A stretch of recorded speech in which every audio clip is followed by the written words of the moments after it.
Desa itu selalu diselimuti kabut tebal. Kabut itu menyelimuti rumah-rumah seperti sarang laba-laba. Ia berputar-putar di sekitar kaki orang-orang. Alia tinggal di sebuah pondok kecil bersama neneknya. Neneknya tua dan misterius. Matanya seolah bisa melihat segalanya. Alia sayang neneknya, tapi dia juga sedikit takut. Kehidupan di desa itu tenang. Hari-hari dihabiskan untuk membantu pekerjaan rumah. Alia mengambil air dari sumur. Dia membantu neneknya merawat kebun kecil mereka. Kabut membuat semuanya lembab, membuat bunga-bunga terkulai, membuat rambut Alia keriting. Di malam hari, Alia akan duduk di dekat api bersama neneknya. Mereka mendengarkan angin bersiul melalui celah-celah di dinding. Neneknya akan menceritakan kisah-kisah tentang makhluk ajaib dan negeri-negeri jauh. Negeri di mana matahari selalu bersinar. Alia rindu melihat tempat seperti itu. Di belakang pondok ada sebuah ruangan kecil. Pintunya selalu terkunci. Nenek Alia menyimpan kuncinya di rantai kalungnya. Alia tahu ada sesuatu yang istimewa di ruangan itu. Sesuatu yang disembunyikan neneknya. Suatu hari, rasa ingin tahu Alia mengalahkannya. Dia menunggu sampai neneknya tertidur. Lalu, dia merayap keluar dari tempat tidur. Kakinya yang telanjang tidak menimbulkan suara di lantai batu yang dingin. Dia berjingkat ke pintu ruangan terlarang itu. Jantung Alia berdebar kencang. Perlahan dia mengulurkan tangan dan mengambil kunci. Jari-jarinya gemetar saat memasukkan kunci ke dalam lubang kunci. Dengan bunyi klik pelan, pintu terbuka. Alia terkesiap. Ruangan itu gelap dan berdebu. Cahaya bulan masuk melalui jendela kecil. Di tengah ruangan berdiri sebuah cermin. Bingkainya terbuat dari emas dan berkilau dalam kegelapan. Ini pasti yang disembunyikan neneknya. Alia belum pernah melihat cermin secantik itu. Dia mendekatinya dengan hati-hati. Saat dia semakin dekat, dia melihat sesuatu yang aneh. Bayangan di cermin itu bukanlah bayangannya sendiri.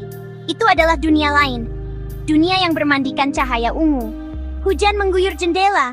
Guntur bergemuruh di kejauhan. Alia terpesona oleh cermin itu. Dia mengulurkan tangan untuk menyentuhnya.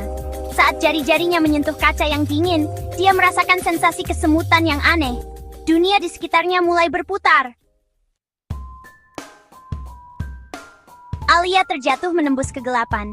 Dia memejamkan mata dan menahan napas. Lalu secepat ia berputar, putaran itu berhenti.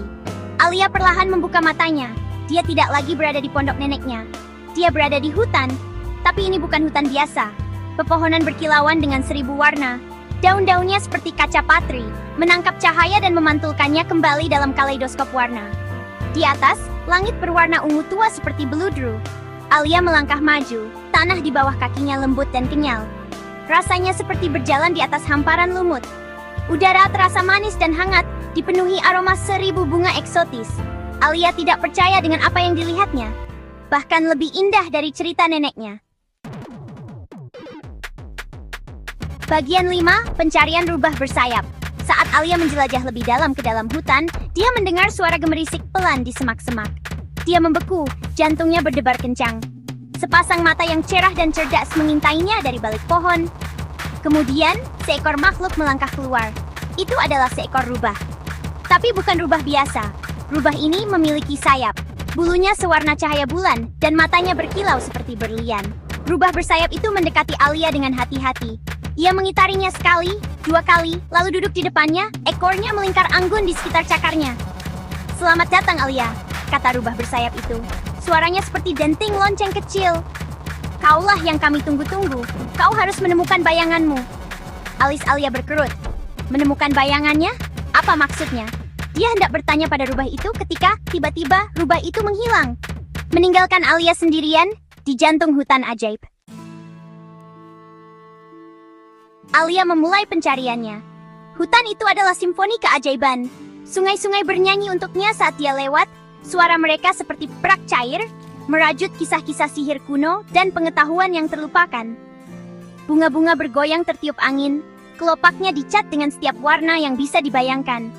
Pepohonan membisikkan rahasia kepadanya di tiup angin, suara mereka dalam dan bergema, penuh dengan kebijaksanaan zaman. Alia melihat makhluk-makhluk yang bahkan tidak pernah ia impikan. Peri-peri kecil berkilauan dengan sayap tipis, peri-peri nakal dengan mata yang berkilau tawa, dan makhluk-makhluk raksasa yang lembut dengan bulu seperti lumut dan mata seperti kolam sinar matahari. dan selalu bayang-bayang mengikutinya. Mereka menari di sekitar kakinya, memanjang dan terdistorsi dalam cahaya yang berbintik-bintik. Terkadang, mereka seperti berbisik kepadanya, suara mereka samar dan tidak jelas. Mereka memanggilnya ke depan, mendesaknya lebih dalam ke jantung hutan ajaib. Alia tiba di tempat terbuka. Di tengahnya terdapat sebuah kolam air. Permukaannya seperti cermin, memantulkan langit ungu di atas. Saat Alia mendekat, dia melihat sesosok berdiri di pantulannya. Itu dia, tapi berbeda.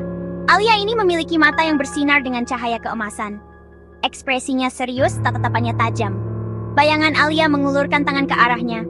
"Kau harus melepaskan rasa takutmu," kata bayangannya. Suaranya jernih dan kuat, bergema dengan kekuatan yang bisa dirasakan Alia jauh di dalam jiwanya. Alia terkejut. Melepaskan rasa takutnya? Apa maksudnya? Dia melihat sekeliling, tetapi hutan itu sunyi. Bayangan yang bermain-main diam. Bahkan angin pun seakan menahan napas. Dia sendirian dengan bayangannya, dengan versi dirinya yang lain ini yang tampaknya mengetahui rahasia terdalamnya. Alia menatap mata emas bayangannya. Dia melihat kebijaksanaan dan kekuatan yang tidak pernah dia ketahui sebelumnya. Dia menyadari bahwa ketakutannya telah menahannya.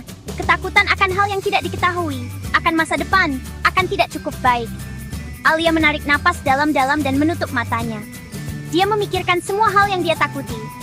Dia membayangkan ketakutan itu sebagai awan gelap, berputar-putar dan bergolak di dalam dirinya. Lalu, satu persatu, dia melepaskannya. Dia menyaksikan saat mereka larut menjadi ketiadaan. Ketika Alia membuka matanya, dia merasa berbeda. Lebih ringan, lebih bebas, seolah beban telah diangkat dari bahunya. Dia melihat bayangannya di kolam. Cahaya keemasan di matanya telah melembut. Ia tersenyum padanya, senyum yang penuh cinta dan penerimaan. Dunia di sekitar Alia larut sekali lagi. Hutan ajaib, sungai yang berbicara, bunga yang bernyanyi, semuanya menghilang. Alia mendapati dirinya kembali berada di pondok neneknya. Ruangan terlarang itu gelap dan sunyi. Cermin itu berkilau dalam cahaya bulan. Alia kembali ke tempat tidurnya. Dia berbaring dan menutup matanya. Dia tidak tahu apakah perjalanannya nyata atau hanya mimpi. Tapi satu hal yang pasti, dia berbeda. Dia merasa berbeda. Keesokan paginya, nenek Alia menatapnya dengan rasa ingin tahu. "Kau terlihat berbeda," katanya. Alia tersenyum. Dia tidak bisa menjelaskannya, tetapi dia tahu bahwa neneknya benar. Kabut masih menyelimuti desa, tetapi Alia tidak lagi merasa takut. Dia membawa keajaiban hutan di dalam dirinya.